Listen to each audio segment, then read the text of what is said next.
Guys, I'm going to do a swatch review video of the Huda Beauty Neon Green palette, and it's a 9-pan palette as her smaller palettes like this are, and I think she has 3 neons total.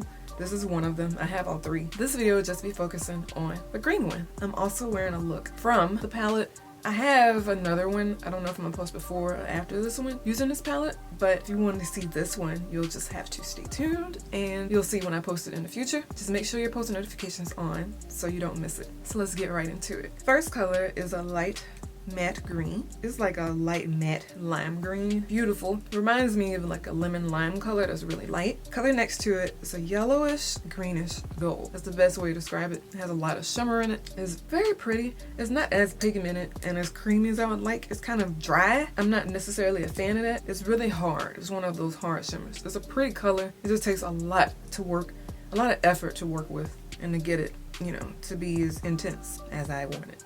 Not necessarily.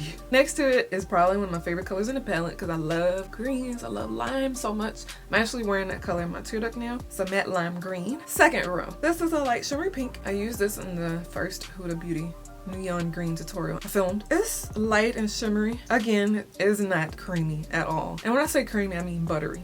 I kind of use those interchangeably, but that's what I mean. It's a harder shimmer. It's not a soft shimmer like some eyeshadows are, but it's still a very pretty color. I think I applied it over a black or a darker base and it stands out so much.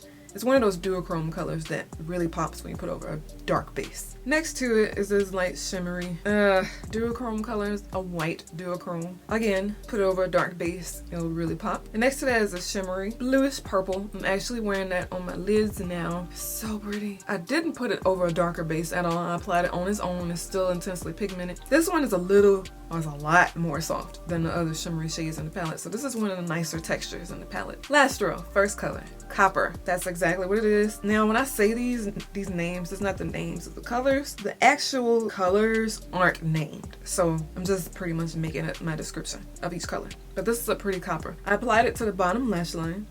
So that's what I'm wearing on the bottom. You'll get to see that in the tutorial. Next to that is a matte pink. It's a medium matte pink. Really great that this color is in the palette because you could use it as a transition color in the crease. That's actually what I did today. This one is intensely pigmented. It does leave behind a lighter wash of color depending on the brush you use. I used a really fluffy one, but if you want more intense pigmentation, use a stiffer one. Last color is this pinkish blue. Another shimmer, another one of those harder textures, but this one applies so nicely. It's a light pink mermaid color. If I could describe mermaid into a color, this is a lighter version, a lighter, less intense one. It's also a duochrome, so if you have a darker base to put it on top of, it will stand out even more and allow it to be more intense. So, great palette.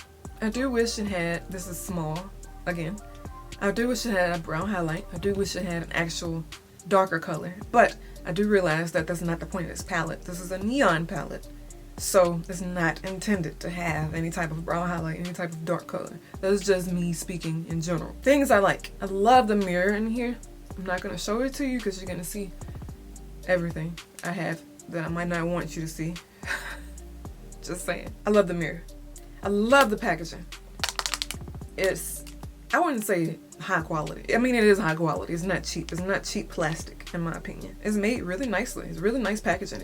It looks, even though it's bright, it still feels and looks luxe, which I really like. Love the metallic finish. You can probably see it. Love the ingredients on the back. I mean, only the bad thing I have to say is that some of the colors are just not smooth. It takes a little working with, but with the right base, with the right brush and patience, you can get them to work. And I did that with this look. But for the most part, most of the colors aren't hard to work with at all. They're just not buttery smooth like I'm used to my shimmery pressed eyeshadows being. For swatches of the colors, for still swatches, if you just want to see pictures of the swatches, I have them linked down below in a blog post. You'll see that linked. I said that twice. Why? Don't forget to rate the video, subscribe if you haven't, and also turn your post notifications on so you don't miss future videos, including this makeup tutorial. And I will talk to all of you next time. Thank you for watching.